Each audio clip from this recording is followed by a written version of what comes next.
J'ai compris. Okay. Hop là. Et voilà, je vous laisse la main. Ok. Alors, bonsoir à tous, en visio ici, présent au Club de la Presse de Bordeaux. Je suis très contente d'animer cette présentation avec Sonia Moumen. Il y avait une journaliste de Toulouse là, qui parlait à l'instant de son travail, journaliste de ruralité. Et si à Bordeaux, il y a bien une journaliste qui est connue pour ça, c'est Sonia Moumen. Donc, je suis très contente d'animer cette rencontre lors de laquelle donc, le projet Rural Stories va vous être présenté, un projet européen d'éducation aux médias pour accompagner, mettre en lumière ce qui se passe sur les territoires ruraux. Il y a eu un point d'orgue dans cette histoire et on va en parler. C'était donc la résidence de formation au Mojo, journalisme mobile. Alors, peut-être Quentin aussi qui nous en parlera, puisqu'il y a un journaliste bordelais qui a participé à cette résidence. Alors, Sonia, raconte-nous déjà comment... C'est pas ton profil? Si, c'est bon. On voit Quentin aussi. Donc, Sonia, raconte-nous comment ça s'est passé, comment ça a démarré, pourquoi est-ce que tu as eu cette idée, cette envie de former sur les territoires au journalisme mobile? Alors d'abord, tout est parti, je ne vous le cache pas, de Champ Libre, donc le magazine de télévision que je réalise depuis 6 ans maintenant sur l'art et la culture loin des villes, puis de Champ Libre Média, une plateforme multimédia qui raconte à nouveau les territoires ruraux via le prisme de l'art et la culture. Et dans le cadre de Champ Libre, il y a un peu plus d'1 an et demi maintenant, avec Quentin qui est en visio, Quentin Gel, on était parti dans les Deux-Sèvres, dans une toute petite commune à Saint-Varan, pour 3 semaines d'animation d'ateliers, d'éducation aux médias auprès de collégiens. Et cette expérience qui a été fondatrice et extrêmement intéressante, qui nous a permis avec Quentin de faire en sorte que ces enfants d'un territoire rural racontent leurs ressources culturelles de proximité.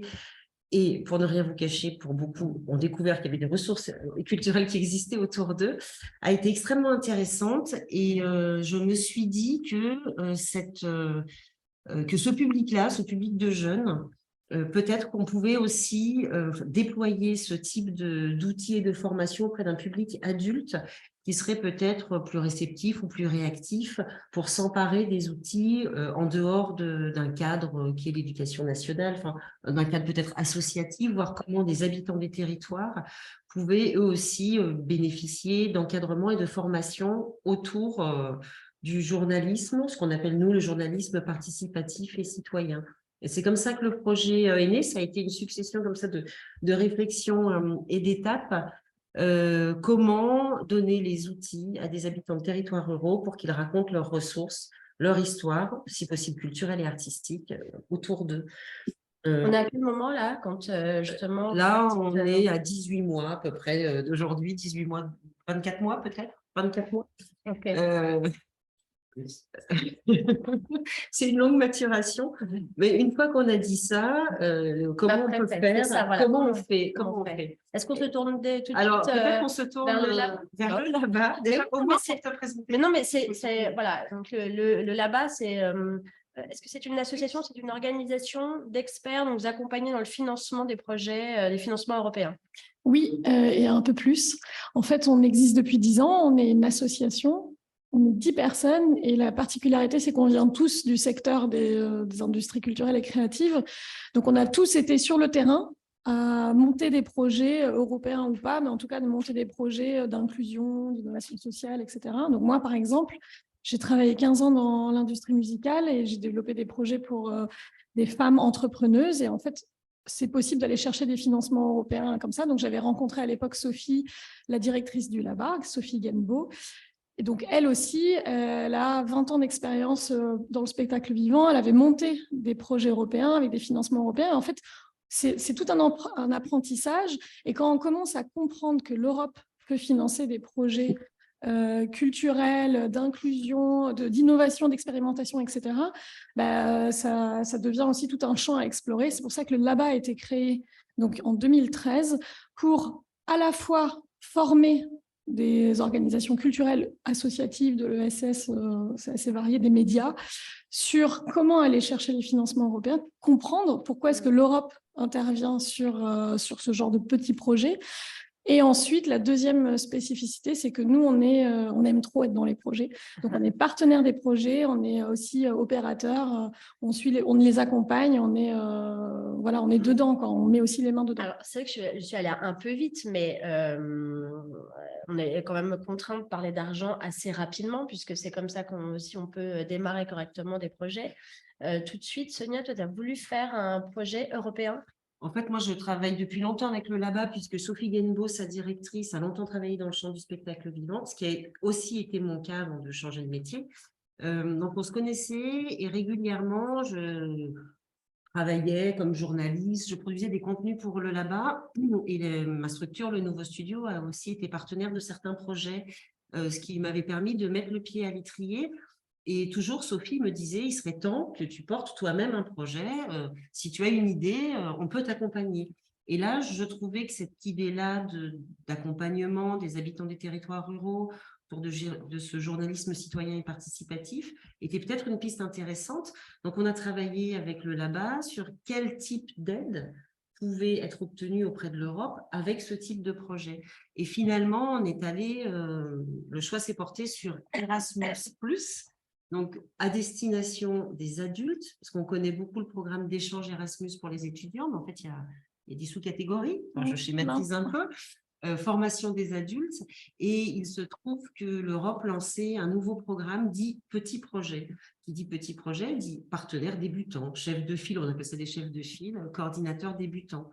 Donc, ça correspondait tout à fait à ce que moi, je me sentais de faire. C'était le cadre adapté. Mais qui dit projet européen, dit aussi partenaire européen. Donc, il a fallu construire un projet. C'est-à-dire qu'on ne peut pas, par exemple, tu n'aurais pas pu monter ce projet s'il n'y avait pas eu d'autres pays. Non, l'objectif, c'est de nous faire coopérer, enfin, de travailler avec d'autres, d'apprendre aussi de manières de faire différentes. Donc, nous, le Nouveau Studio, donc, chef de file du projet, on est allé chercher le partenaire belge, Signé Laser, qui est une agence de communication et de production de contenu, qui a travaillé sur toute la partie graphique, prioritairement. Le LABA était partenaire aussi, puisque moi, je leur ai dit, moi, je veux bien monter un projet, mais techniquement, administrativement, ça ne m'intéresse pas, c'est pas mon métier. Eux, ils savent faire. Ils font ça très bien. C'est vrai j'imagine des dossiers incroyables, en anglais, hyper complexes. Il y a une trentaine de pages. Non, plus. Et puis, le LABA aussi, parce qu'ils ont l'habitude de travailler à l'échelle européenne, a identifié un partenaire espagnol. Il se trouve que l'espagnol, c'est une langue que je parle, donc moi, ça me rassurait aussi d'aller chercher un partenaire plutôt en Espagne. Et ils nous ont trouvé le partenaire idéal qui travaille en milieu rural, donc en Extremadure, qui est une région très, très rurale du sud de l'Espagne, qui travaille sur l'économie sociale et solidaire et sur la question des médias. Donc, c'était le partenaire idéal, Oiseau-Cop. Et donc, à 4 partenaires, on a décidé d'y aller, c'est-à-dire de déposer un dossier. Moi, j'avais ma belle idée qui ne correspondait pas du tout au jargon européen, donc il a été transcrit par le LABA pour être recevable et pour correspondre aux critères européens. Peut-être que tu peux en dire 2 mots de ce travail que vous faites avec les porteurs de projet. Oui, l'intérêt, c'est que quand on reçoit des personnes qu'on connaît ou qu'on ne connaît pas, on étudie leur projet. Et en fait, souvent, ça rentre dans les cases des projets européens sans le savoir, parce que l'Europe n'a pas la compétence culture, mais va financer des projets d'expérimentation pour les citoyens européens. Et à partir du moment où on fait de la transmission, de la pédagogie, et alors ils utilisent beaucoup le terme littératie, c'est-à-dire l'explication d'un domaine qui peut peut-être être un peu obscur pour certaines personnes, de la rencontre, eh ben, c'est éligible, ça rentre dans les cases. Donc, par contre, une fois qu'on doit raconter cette histoire, c'est vrai que ce n'est pas comme un blog ou comme une histoire qu'on raconte, il faut vraiment aller dire on va faire ça, comme dit Sonia. Nous, on connaît ensuite la langue un peu des dossiers européens, mais bon, si c'est pas non plus...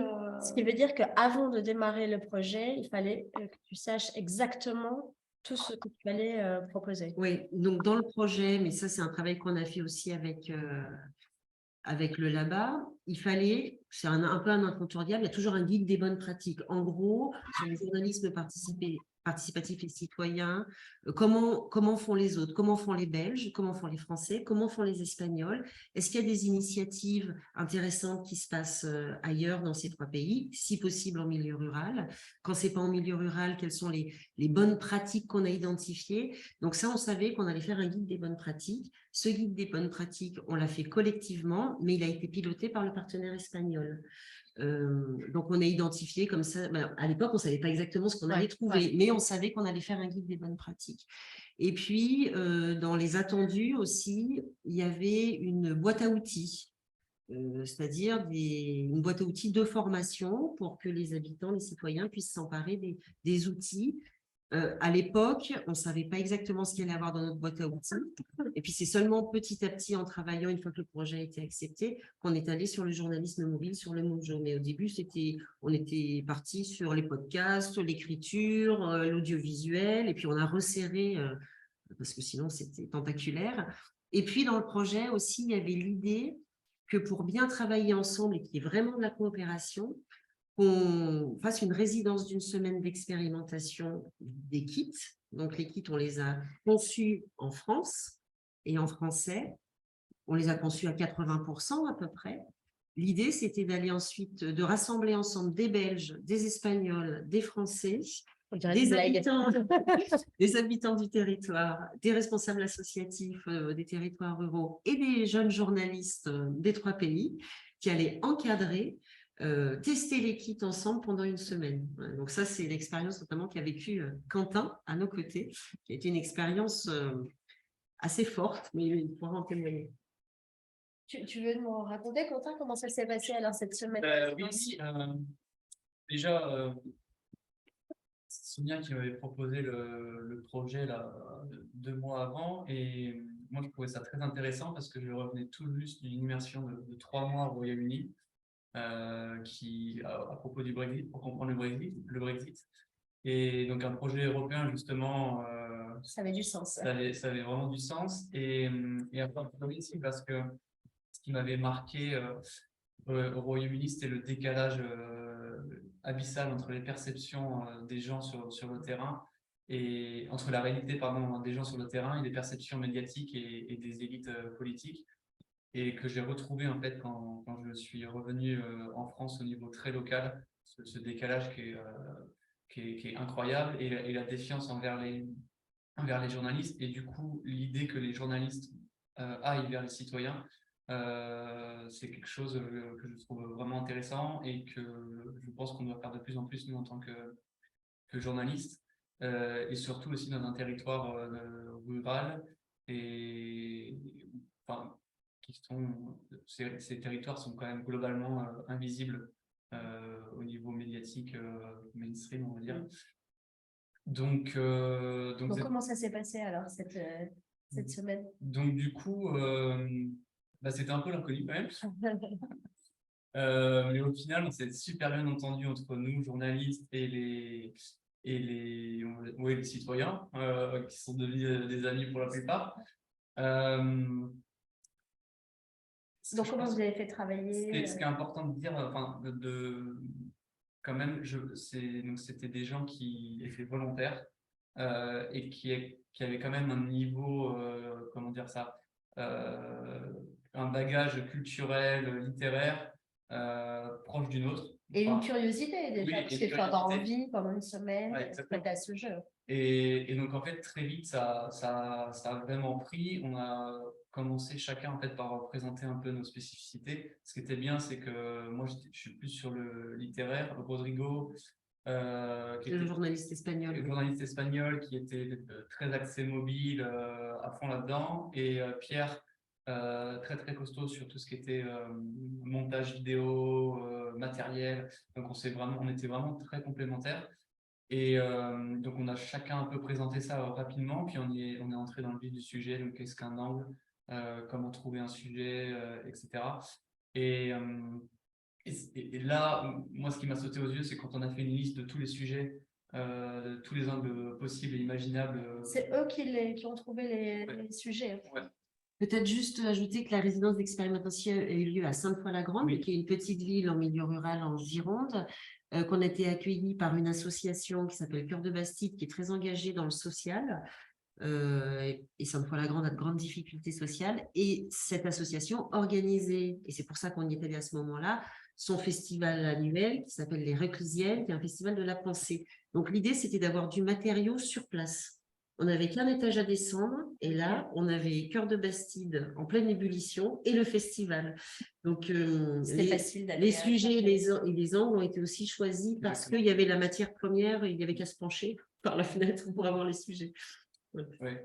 Et du coup, il y avait des sujets vraiment bien. Et là, ça fait écho à ce que je disais juste avant, c'est que c'était quand même des choses assez poussées en termes culturels, enfin, pour vraiment comprendre un peu toutes ces implications. Et le regret qu'on a eu un peu après, c'est qu'on ne s'est pas forcément immergé dans le cœur de Bastide et dans les problèmes sociaux. Parce que c'est quand même une ville un peu laboratoire, avec plein de problématiques hyper intéressantes. Ouais, des dispositifs qui sont testés. Ouais. Et donc, on était un peu un entre-soi culturel, littéraire, etc. Et ça m'a fait encore davantage penser qu'il faut penser contre soi-même et essayer de sortir de nos champs pour... On l'a fait un peu le dernier jour, quand on s'en est un peu rendu compte. Et donc là, ils sont allés interviewer justement des gens, des citoyens et citoyennes, et notamment dans la sous-maine de Cœur de Bastide, pour essayer d'élargir un peu le spectre.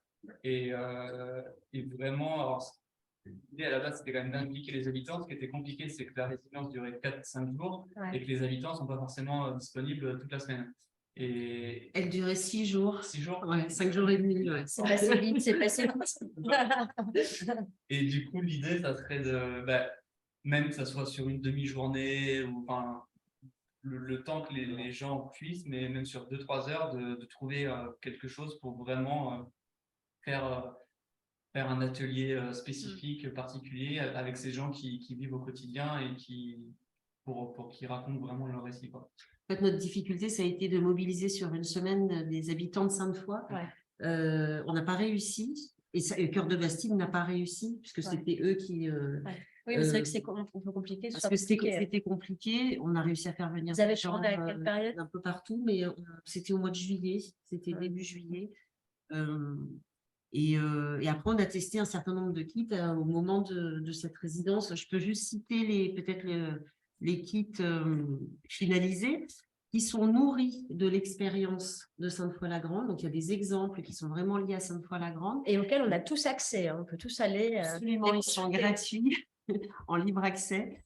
Et surtout, il y a des conseils. Il y a les conseils de Quentin, il y a les conseils de Pierre, il y a les conseils de Rodrigo, la remarque de Patricia, parce qui étaient aussi des participants. Donc, on les a vraiment, à 80%, ils étaient bâtis. On les a modifiés quand on sentait aussi qu'il manquait des informations. Saint-Quentin a passé pas mal de temps à la relecture et à compléter les kits ensuite. Et puis surtout des exemples concrets liés à cette expérience pour les rendre les plus ancrés possibles. Donc le premier, c'est s'équiper en journalisme Mojo. Ensuite, il y a repérer et préparer son sujet. Troisièmement, raconter une histoire. En 4, organiser son immersion sur le terrain. En 5, l'écriture audiovisuelle. En 6, préparer son séquencier. En 7, tourner. En 8, gérer la post-production. En 9, diffuser et communiquer. Et le 10, c'est un glossaire, parce qu'on a quand même pas mal de vocabulaire technique. Ce qui a été un vrai casse-tête avec les Espagnols, notamment, c'était trouver les équivalents. Alors, des fois, pour montage, c'était editing. Voilà, c'est en anglais, parce qu'en espagnol, on dit editing. Enfin, on dit montaje, je ne sais pas. Mais nous, les Espagnols, ils utilisaient editing. Et l'idée, c'était aussi que moi, j'avais amené un peu de matériel de base pour faire du mojo, micro. Pierre aussi, le journaliste belge, qui était très technophile. Mais l'idée, c'était aussi que chacun tourne avec son propre téléphone portable. On en a vu les limites aussi, hein, en fonction du modèle, en fonction de la capacité de chacun des portables. Et oui, c'est ça. Et que chacun aboutisse à un sujet de 1 minute à 3 minutes pour les plus ambitieux. Tout le monde n'a pas tout à fait abouti, je dois le dire, parce qu'il y avait tellement de notions à découvrir. La plupart d'entre eux n'avaient jamais fait de journalisme, n'avaient jamais vraiment utilisé leur téléphone portable comme un outil d'information, ni comme un outil de montage. Donc, on a été aussi confrontés à des problèmes techniques. En termes d'âge, c'était équilibré Quentin, avec Manon, vous étiez les plus jeunes, je pense. 25 à 50. 50, Ouais. Ok. Est-ce que vous avez constaté pendant ces échanges des différences justement de pratique dans l'exercice de votre métier avec les autres journalistes? Parce que c'était ça aussi, c'était Oui, comment- c'était aussi confronté des pratiques journalistes. travaillent les autres. Ce qui était intéressant, moi, de ce que j'ai par exemple beaucoup appris sur le matériel, parce que Pierre, il était très bon là-dedans. Rodrigo, qui était plus sur tous les réseaux sociaux, il était à fond là-dedans. Ça enrichit un peu de ça. Ce qui était aussi intéressant, c'était de voir les propositions des stagiaires, je sais pas comment les appeler. Les participants, Oui. les stagiaires. Et les problématiques auxquelles ils ont été confrontés, parce qu'en fait, le meilleur apprentissage, souvent, c'est de se planter. Et donc, il y en a qui se sont plantés parce qu'en partant dans plein de directions différentes, et parce que l'angle n'était pas cadré de base. Et je crois que Gaël qui nous a fait rajouter un onglet déontologie, par exemple, qui était très intéressant parce qu'il était avec le maire de la mairesse de Sainte-Foy. Et à un moment, je lui dis, fais attention, t'es à la limite du copinage. Et voilà, c'était des problématiques auxquelles Comme ça, c'est hyper intéressant parce que justement, si les journalistes sont attaqués, notamment, ça va être dessus. Ouais. Donc, c'est super intéressant de se rendre compte soi-même que pas évident de poser des questions et en même temps de ne pas passer pour un copain. Oui, exactement. Et il y a eu 1 ou 2 productions finales qui auraient pu être la communication. La com de la mairie. Super film pour la mairie de Sainte-Foy. Et ça, c'était intéressant. C'était Patricia, qui était espagnole, blogueuse, influenceuse en Espagne. Donc, elle s'intéressait à la question du journalisme. Et en même temps, elle avait vraiment une difficulté à comprendre l'attendu de ce que c'est que choisir un angle, vérifier ses sources. Et elle a fait un super clip promo pour la ville de Sainte-Foy-la-Grande, qui en est ravie, qui l'utilise sur les réseaux sociaux. Et là, pour le coup, par exemple, les problèmes sociaux auxquels est confrontée Sainte-Foy, quand tu regardes le clip, c'est quelqu'un complètement étranger à Sainte-Foy qui débarque là, tu comprends pas les problèmes sociaux de la ville. Donc, je pense que quand tu arrives dans la ville en ayant vu cette vidéo, c'est pas forcément... c'est pas forcément un bon reflet de la réalité, quoi. Ouais. Bah, ça existe, mais il y a aussi une autre réalité qui était complètement explorée et invisibilisée. Dans l'idée, là, ce kit et cette expérience, demain, elle peut servir à qui? Alors, elle peut servir à quiconque a envie de se dire je me lance, je veux m'auto-former. Après, c'est très compliqué parce que ça reste un métier. C'est effectivement par la pratique qu'on peut avancer. Donc, c'est peut-être une étape suivante du projet, c'est être en capacité d'accompagner des structures associatives qui seraient demandeuses, qu'on vienne avec nos kits et notre expérience les accompagner sur un temps donné. Je pense que ça peut être... Enfin, c'est important. Je pense que c'est important. Une personne seule qui voudrait se lancer, c'est compliqué, il faut qu'elle ait une très très grosse motivation parce que c'est quand même il faut des sacrées bases et puis surtout il faut avoir un regard critique. Là on l'a vu avec nos participants, tous ils étaient relativement satisfaits de ce qu'ils ont fait. Ça reste du travail d'amateur, donc ça aussi c'est quelque chose. Même, justement d'avoir un peu à un moment donné basculé dans la communication plutôt que oui, s'y attendait pas trop. Ce qui était intéressant, par contre, c'est qu'il était. Fallait rendre, je crois que c'était pour le samedi matin, là, les vidéos. Et ils ont vraiment travaillé vraiment comme des journalistes parce que le vendredi soir, il y en a qui ont terminé très très tard. Et il y avait la deadline à respecter. Et ça, c'était cool, ouais, d'avoir cette... parce qu'on avait un programme qui était défini avec des horaires, et en fait, les horaires ont vite explosé, quoi.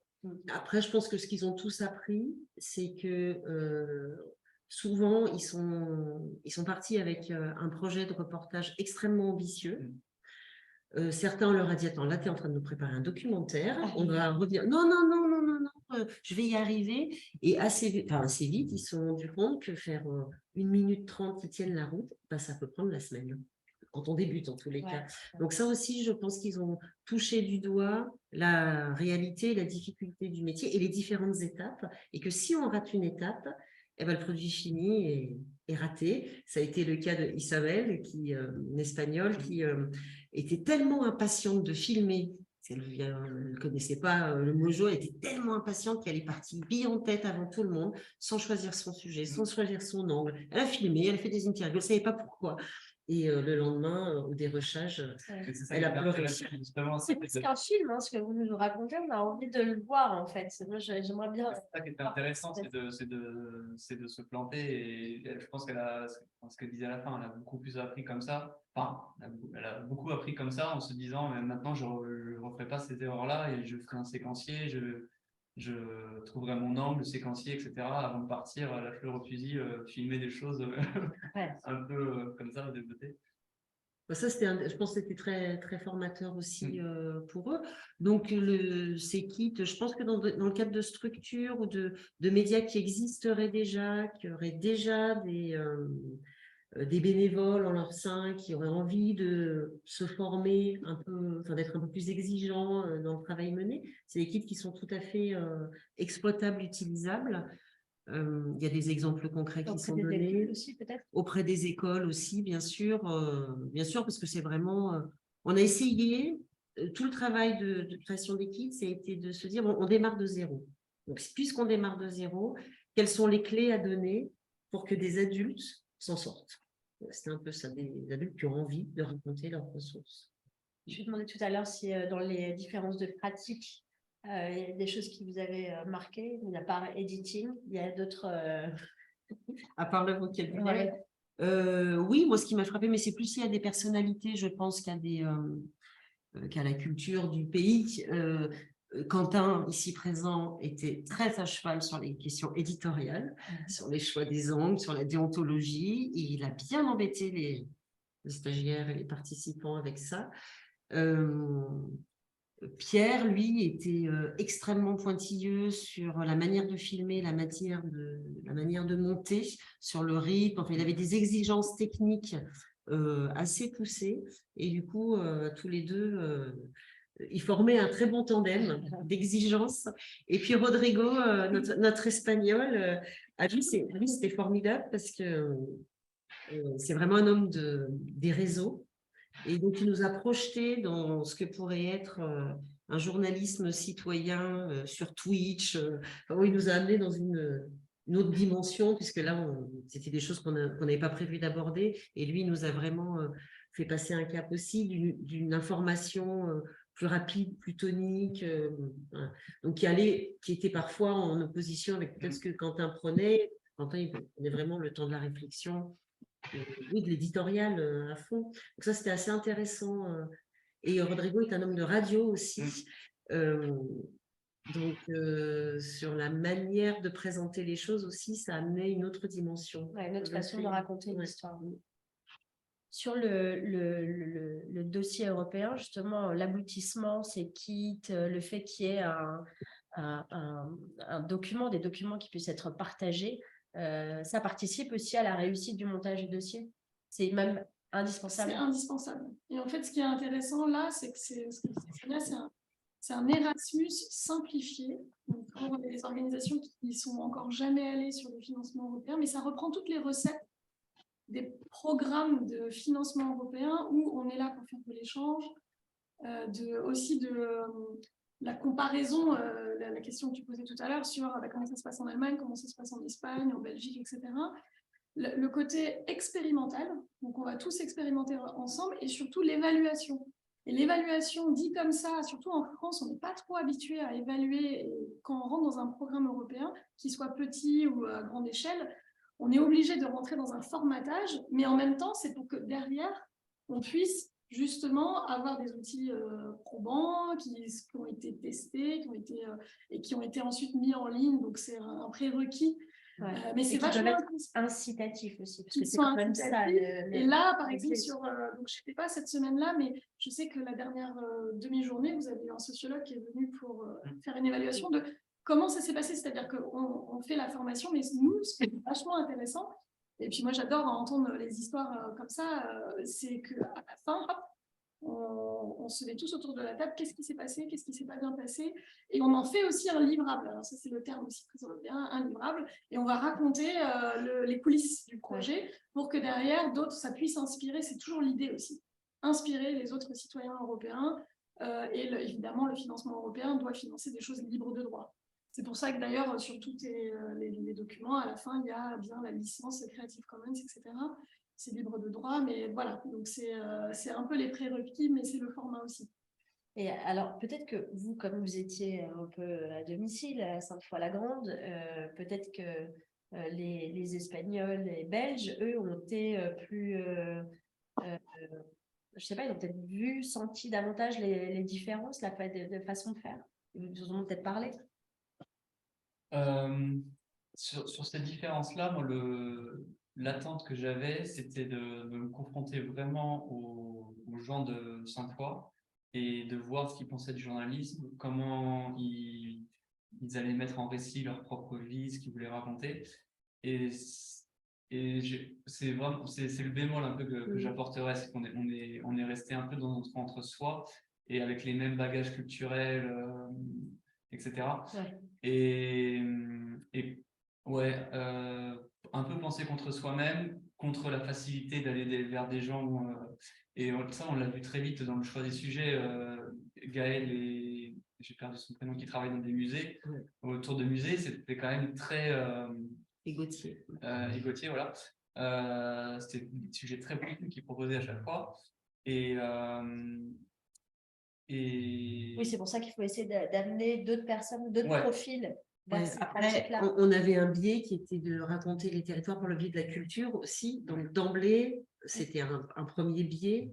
Et cette relation aux populations locales, on l'a quand même rectifié en allant à un moment donné vraiment sur le terrain. À la fin, on s'est dit là, il y a un truc, on n'a pas su capter les locaux. Mais ça se retrouvait aussi dans le festival, les Reclusiennes, où les populations n'étaient pas du tout mélangées, alors qu'il y avait une demi-rue d'écart entre la place du village et le festival. Quoi. Les Réclusiennes, c'est quand même un festival de la pensée. Donc, c'est vrai qu'il y avait aussi un biais. Il y avait aussi une niche. Il y avait aussi un biais. Après, sur les différences de pratiques, oui, elles sont réelles. Enfin, quand on met ensemble des Belges qui dînent à 18h, des Espagnols qui dînent à 22h et des Français à 20h, déjà là, c'est sur le rythme de travail, sur la manière d'appréhender peut-être que vous avez échangé aussi dans ce que vous sur la question de la convivialité, des relations avec les Espagnols. La relation, elle est tout de suite immédiate, c'est tout de suite le tutoiement. Ouais. Alors, on avait encouragé ça parce qu'on avait hébergé tout le monde à l'internat du lycée de Sainte-Foy-la-Grande, donc ça crée d'emblée des liens. Mais c'est vrai qu'on a eu une chance incroyable, c'est que le groupe qui ne se connaissait pas, dès le premier soir, on a accueilli tout le monde à la gare. La mayonnaise a pris, et ça, c'était quand même assez miraculeux. Et tout le monde était venu pour apprendre et travailler aussi. Donc, tout le monde a apporté sa pierre à l'édifice. Et puis, c'est une expérience, c'est expérimental, et donc c'est aussi... Mais on était bien dégoûtés de se quitter le samedi. Tout ça, ah ouais. On aurait bien suivi la... Ouais. Alors, pour ceux qui voudraient monter à leur tour un projet, comment ça se passe? Est-ce que, on peut vous contacter par mail, on vous appelle, on prend rendez-vous? C'est très long. Comment... Alors non, nous, on est une petite asso, hein, donc on est 10. On est, je pense, un peu les seuls en France à faire ça. Enfin, vraiment la spécificité financement européen et culture. Donc, si certains d'entre vous sont intéressés pour, comme Sonia, monter des projets européens, alors sachant qu'il faut quand même rentrer un peu dans ce processus un peu complexe. D'imaginer un truc, un atterrissage dans un an, avec tout un parcours pédagogique, etc. Donc, tout le monde n'a pas forcément ce genre de projet, mais nous, on est là pour accueillir, discuter avec les porteurs de projets et voir déjà si ça peut rentrer dans les cadres de... Parce qu'il n'y a pas que Erasmus, il y a aussi des financements Creative Europe, mais alors là, c'est encore une autre histoire. Donc, Creative Europe, c'est que pour les professionnels de la culture. Et il existe même un programme transsectoriel chez Creative Europe, où là, c'est plus le sujet du journalisme, justement. Mais journalisme à l'échelle européenne, donc c'est des sujets inspirants, mais ensuite, il faut voir qui est derrière le porteur. Est-ce que c'est une organisation avec plusieurs salariés? Est-ce que c'est juste un individu? Souvent, l'Europe ne finance pas les projets d'individus. Néanmoins, je fais quand même une petite parenthèse, il existe un dispositif qui s'appelle Culture Moves Europe et qui permet à tous les professionnels de la culture, tous genres confondus, de voyager pour aller voir ailleurs comment ça se passe. Et c'est un formulaire en ligne sur le Goethe Institute, assez simple, parce que ça peut aussi être le démarrage d'une idée de projet européen. C'est-à-dire, j'ai envie d'aller voir en Pologne comment ça se passe pendant 7 jours, je peux demander des financements par l'Europe pour financer mon voyage, des per diem, mais derrière, il faut que je fasse un petit dossier pour expliquer pourquoi c'est pas juste pour aller faire un papier ou souvent aux artistes, non, tu vas pas aller faire une tournée là-bas. Par contre, tu vas aller visiter tel partenaire et puis derrière, vous allez discuter ensemble, faire de l'échange, etc. Donc, oui, nous, on est là pour aider, pour accompagner. Donc, on est très liés au spectacle vivant, mais après, depuis quelques années, avec des structures comme Sonia, on est plus maintenant amené à travailler avec eux sur le sujet du journalisme, des médias, des producteurs, de l'audiovisuel aussi. Voilà, donc c'est assez large, art visuel, enfin, il y a pas mal de choses. Et en fait, quand on rentre dedans, c'est plein de petits sous-programmes. Donc là, il faut qu'on prenne la main et là, ça peut être bien, ça se fait bien. Commence donc par ça, fais du réseau. Il y a des gens qui ont déjà un réseau incroyable. Donc ça peut être déjà un démarrage, une histoire. Ouais. Et puis d'autres gens qui ont, comme Sonia, voilà, un contenu qui est hyper intéressant. Et après, il faut juste faire les 2-3 connexions qui manquent. Voilà, donc... Quand on dit aider, accompagner financièrement, c'est-à-dire quelles sont les fourchettes de... Alors nous, on a plusieurs façons d'accompagner. On fait beaucoup de formations. Donc c'est quand même le plus simple. Alors je ne sais pas vous, en tant que statut de journaliste, ce que vous avez comme... vous avez des fonds de formation pour vous former. C'est la VDAS. La VDAS, c'est nos amis. La plupart des gens qui viennent nous voir, ils passent par la VDAS. Et donc, on fait des formations pendant 2 jours, 3 jours pour donner la théorie. La pratique aussi, on fait des formations action. Donc, c'est quand même des porteurs de projets qui viennent enseigner à d'autres porteurs de projets. C'est vraiment ça notre manière de fonctionner. Après, on fait des formations intra, mais ça, c'est plus pour des structures qui ont plusieurs salariés qui ont envie d'être tous formés ensemble. Et ensuite, en fonction du projet, on peut aussi accompagner sur l'écriture, donc écrire, faire les budgets. Ouais. Donc, parfois, ça peut être de la presta. Parfois, en fait, ce qui nous intéresse le plus, c'est de devenir partenaire. Et comment on sait, en fait, on demande combien? On demande 2 millions à l'Europe? On demande combien, en fait On a demandé 2 millions. Ouais. Non, mais c'est ça. Vous nous demandez comment? Ah oui, vous. Le projet de 2 millions, c'est... Enfin, il y a un nombre de, je sais pas... Il faut un peu savoir faire des budgets quand même, c'est-à-dire faire des budgets prévisionnels, par exemple, sur le projet. Là, ce qui est pas mal, c'est que c'est du forfait.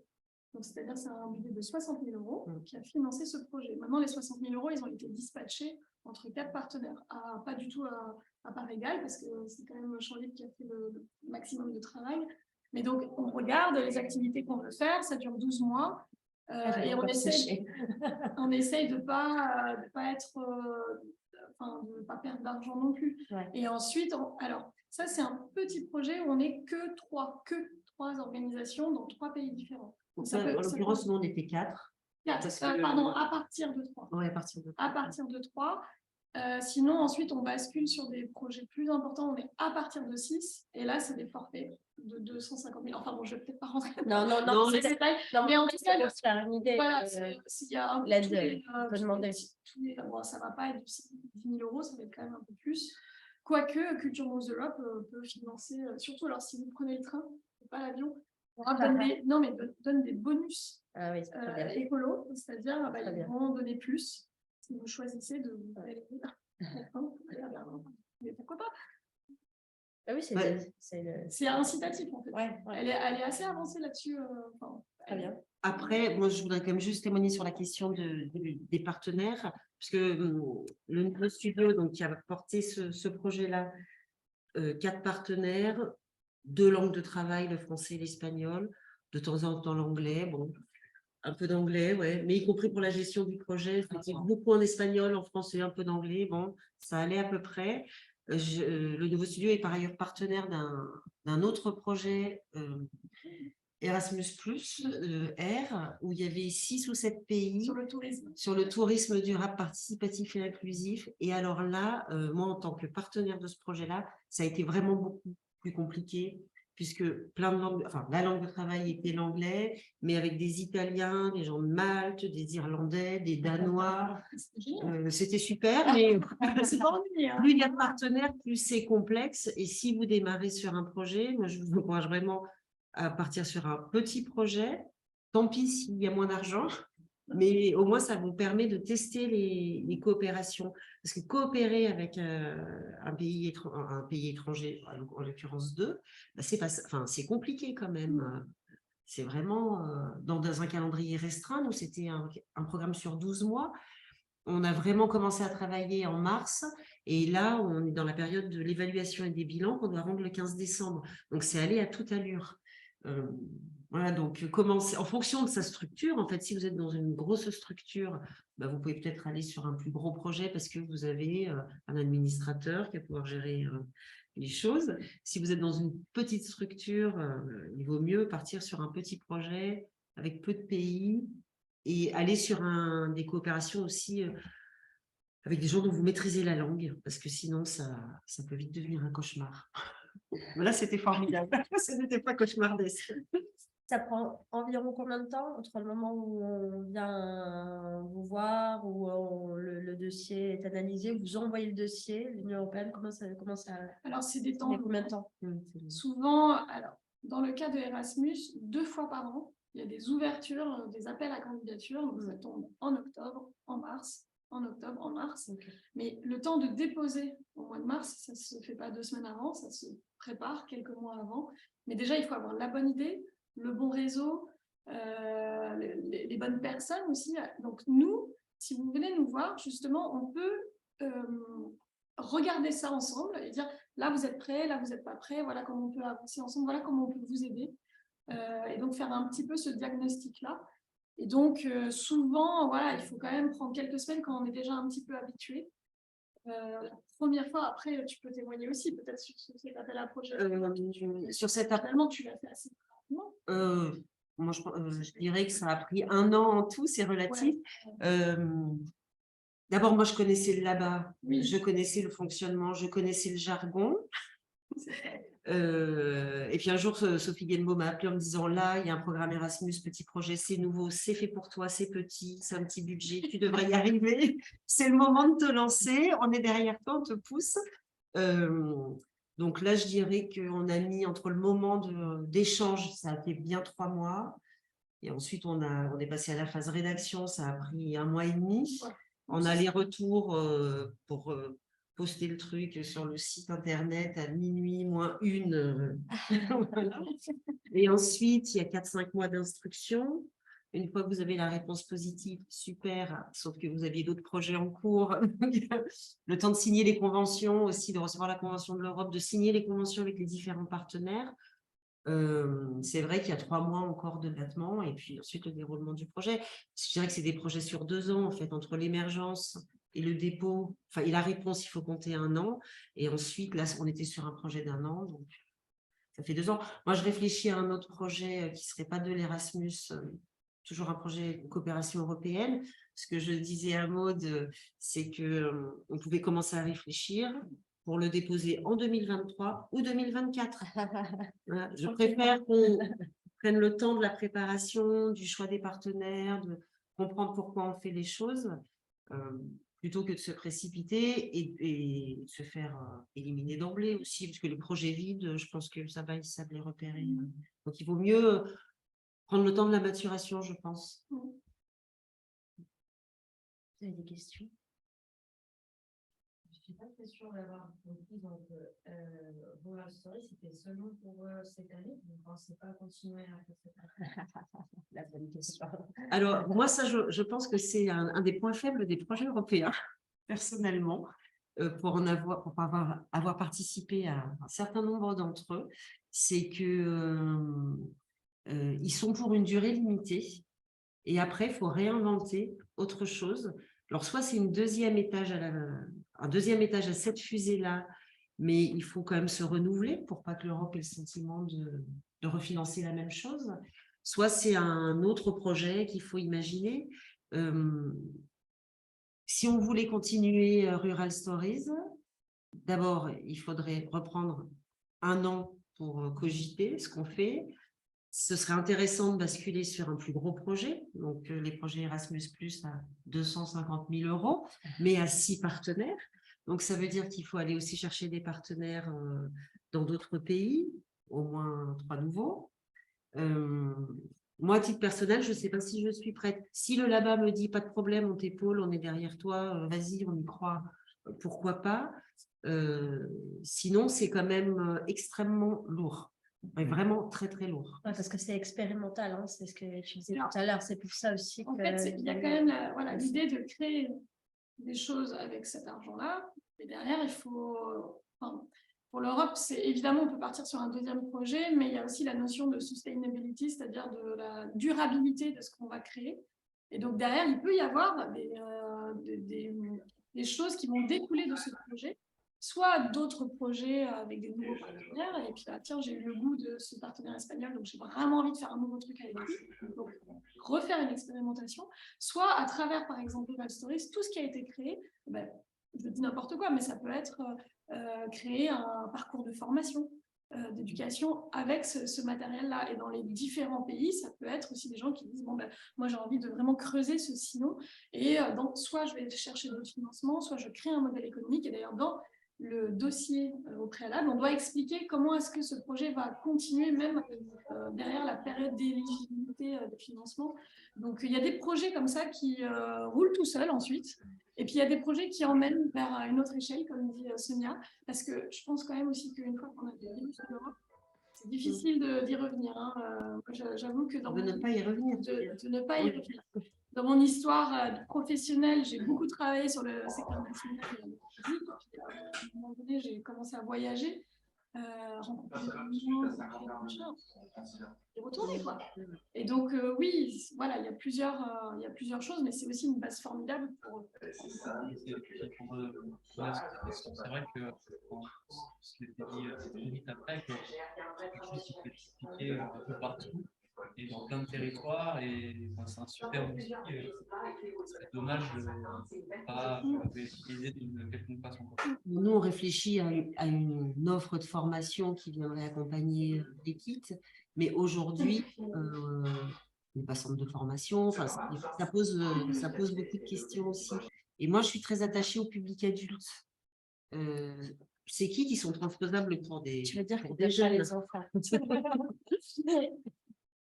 Je suis très au public adulte dont ce n'est pas le métier et qui ne souhaite pas en faire son métier. Je suis très attachée à ce public-là. Mais donc, ça veut dire qu'il faut, si on veut continuer ce type de résidence d'expérimentation, parce que clairement, c'était une partie très excitante du projet, c'était aussi sa raison d'être, en fait, de se confronter à un moment donné à un territoire, de mélanger plein de gens venus de partout. Mais il faut trouver le cadre. Et ça ne se trouve pas comme ça. Là, vraiment, on est encore en période d'évaluation. Et j'insiste vraiment sur le temps de la maturation pour repenser à un autre projet et être d'attaque pour le coordonner, le porter, le défendre. C'est beaucoup, beaucoup d'énergie et ça vient évidemment en plus de nos activités. En l'occurrence, moi, ça vient en plus de mon activité.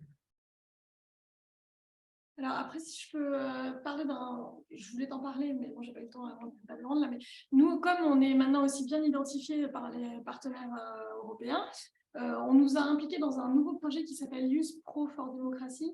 On en a parlé ou pas? Non, tu m'en as pas parlé. Plutôt autour des fake news et donc du journalisme. Alors là, j'y pense parce que c'est plutôt jeunesse. c'est-à-dire en dessous de 30 ans. Ça va pour l'Europe jeunesse, c'est en dessous de 30 ans. Et on a été invité par des partenaires maltais qui travaillent sur la question de la citoyenneté et de la compréhension que les jeunes ont de l'Europe, de la citoyenneté, des fake news, etc.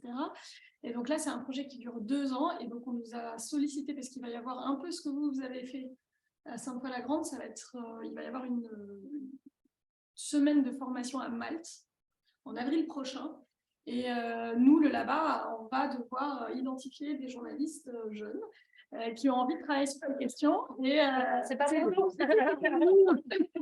voilà, donc j'en parle déjà maintenant parce que ça peut peut-être intéresser des gens autour de vous. Et donc moi, je voulais t'en parler souvent parce que comme tu as un grand réseau, moins de réseau là-dessus. Voilà, on a la possibilité, enfin, si on vous identifie aussi, de faire partir dans des formations expérimentales dans d'autres pays. Et ça peut être un bon moyen de mettre un pied déjà et de comprendre ce que c'est qu'un projet européen. De partir, comme Quentin l'a fait, finalement, il a mis un pied dans un premier projet, peut-être qu'un jour… De le vivre comme participant. Et ensuite, peut-être de le vivre comme partenaire et ensuite de le vivre comme chef de file. C'est bien d'y aller progressivement, déjà pour comprendre les attendus.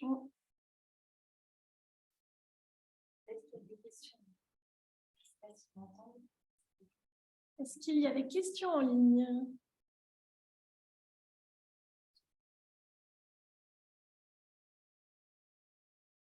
Non. C'est des questions écrites.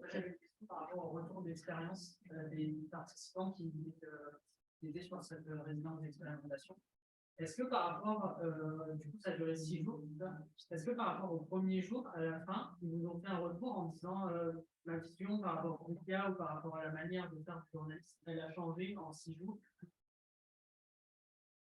Alors, On n'a pas eu trop ça. C'était plus un feedback au jour le jour, je dirais. Et c'est comme ça qu'on a, parce que l'a dit Sonia, le but c'était quand même de, la base que tu avais faite d'écriture des kits, elle était quand même, il y avait une très très bonne base. Et avec les retours un peu quotidiens, on a affiné ces kits comme sur la déontologie, sur la question de langue, du matériel. Je pense que, comme tu l'as un peu dit, ils se sont vraiment quand même rendus compte du travail que ça demandait de faire un sujet de 1 minute 30 ou 2 minutes.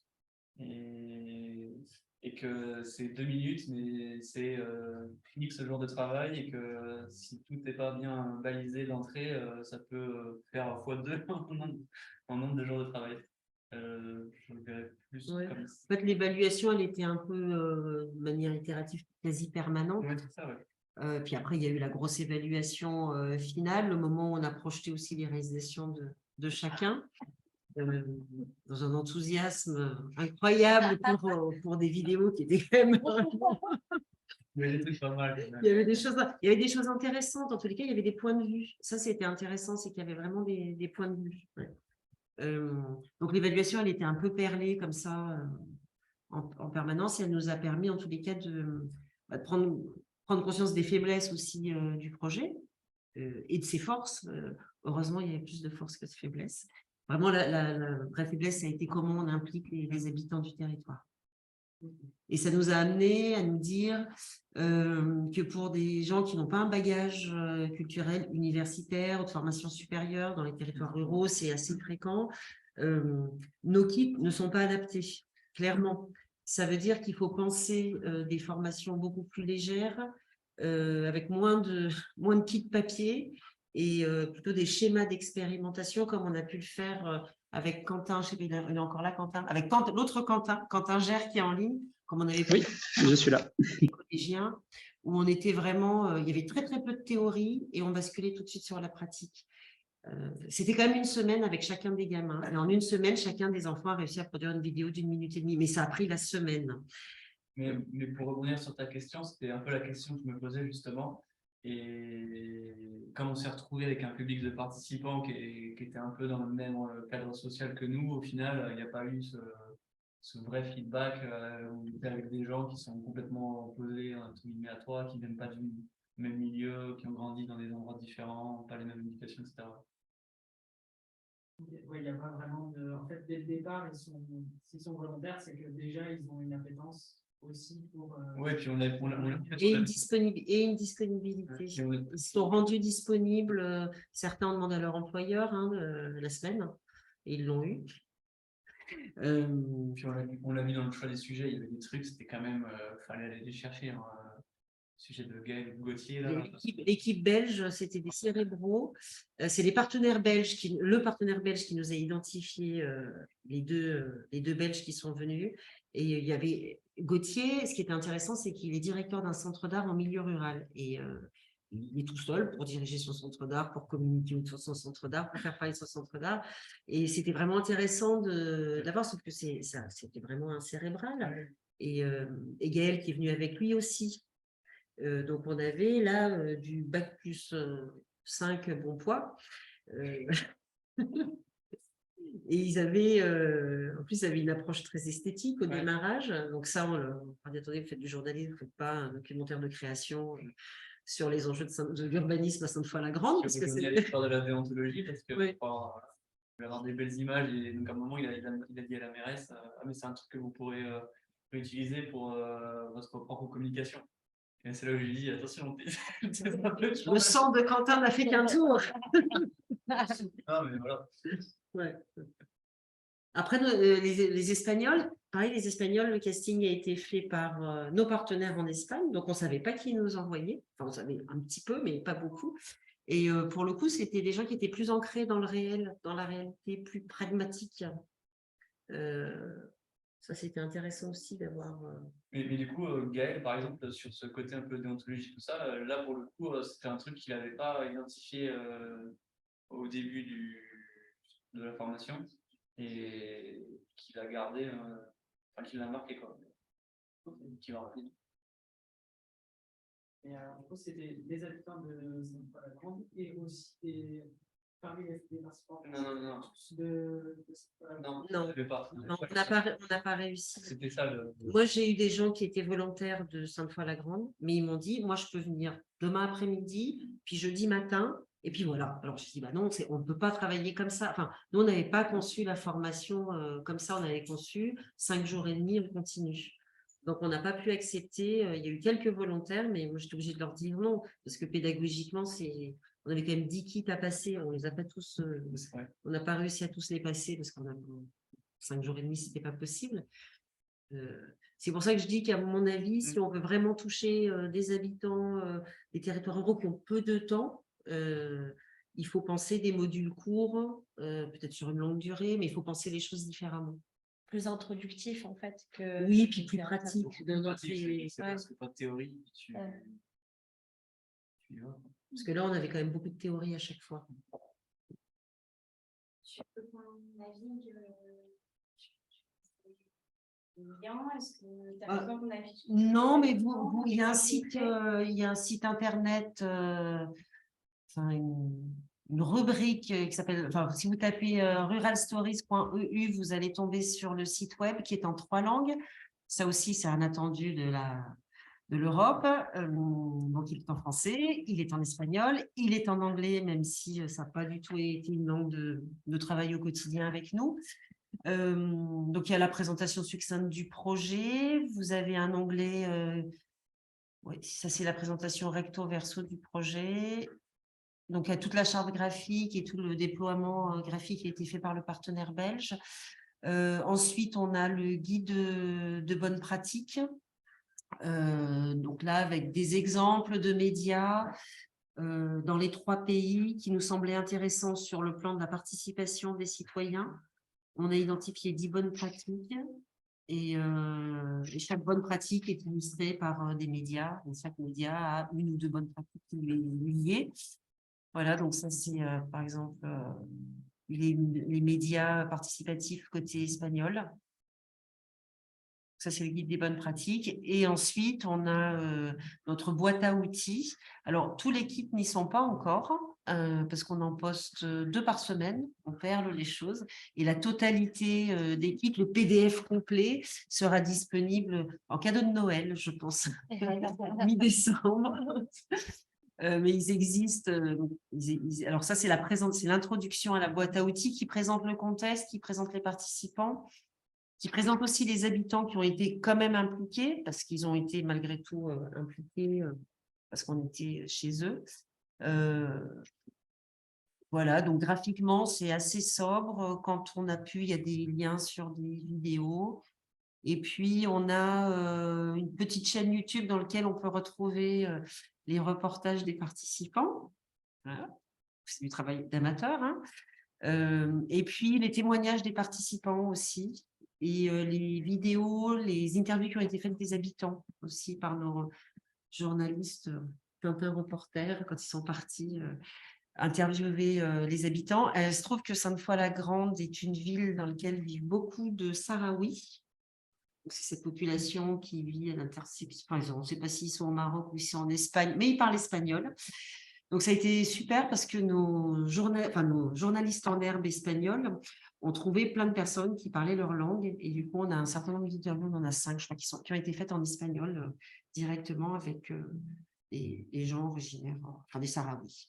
Ils sont vraiment très, très nombreux. À Sainte-Foy, ça a été aussi une découverte intéressante pour le groupe, d'entendre parler espagnol.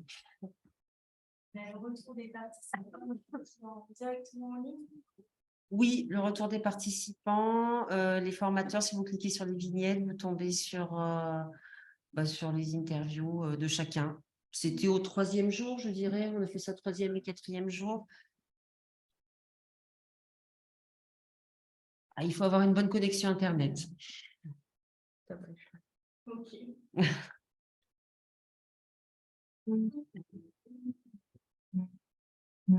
Hola, ¿qué tal? Mi nombre es Rodrigo Morán, soy periodista profesional, natural de Extremadura, España, y hemos venido a Sainte-Foy-la-Grande a participar en un proyecto europeo comandado por 2 empresas como Wazo Magazine, Champs Livré, las más conocidas, entre otras, un proyecto europeo que nos permite impartir clases de MOJO, periodismo digital, mobile journalist, a compañeros, amigos y gente del medio rural, tanto en España, Francia como en Bélgica. Pienso que es un proyecto muy interesante porque nos permite acercar a otras personas el mundo del nuevo periodismo, de las nuevas tecnologías a través de un dispositivo móvil y, por supuesto, nos permite intercambiar una serie de aspectos culturales, tradicionales, especialmente también a nivel lingüístico, con otras personas que son miembros de la Unión Europea.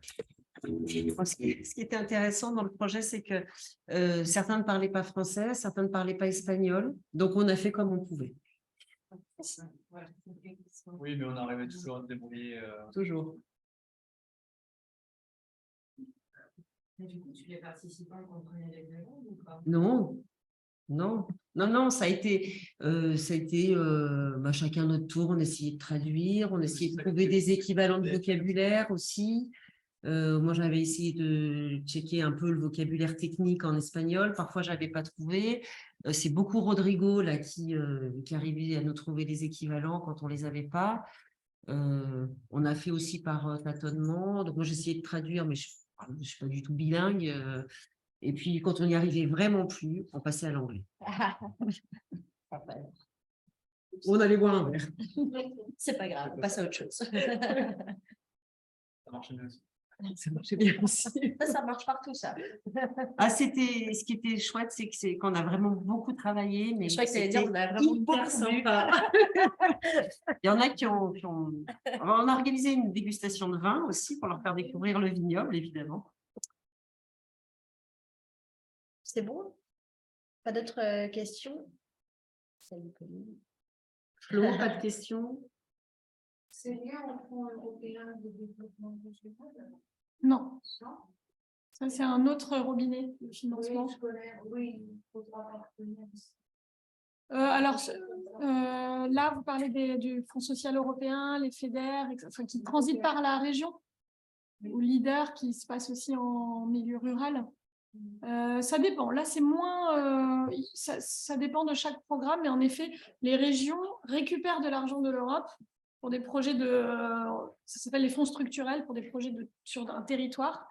Et on n'est pas obligé d'être en partenariat, mais c'est mieux quand même. Et il y a notamment ce fonds LEADER qui est que pour des projets en milieu rural. Et notamment Classe, un projet qui a été monté sur la mutualisation de matériel de spectacle. Enfin bon, il existe plein d'autres choses.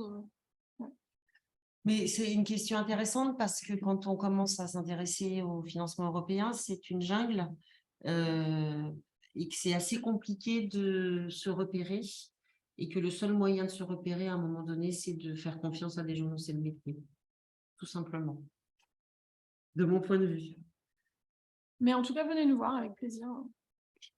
Pas de problème. Super. Merci. Ben, merci à toi, Laetitia. C'est trop bien. On a tous envie de monter des projets européens, d'aller Et alors, faire des verres à Centrale. exactement. Un fil conducteur, c'est la convivialité. Hein. Ça, c'est sûr. À chaque fois, j'ai aimé les moments conviviaux. C'est ça. Comme les jeunes qui font l'Erasmus, hein, bien sûr, c'est ce qui retiennent. Voilà, ouais. Pareil, même plus tard. Voilà. Même les adultes. Super. Merci à vous. Merci. Oui, merci à vous. Oui.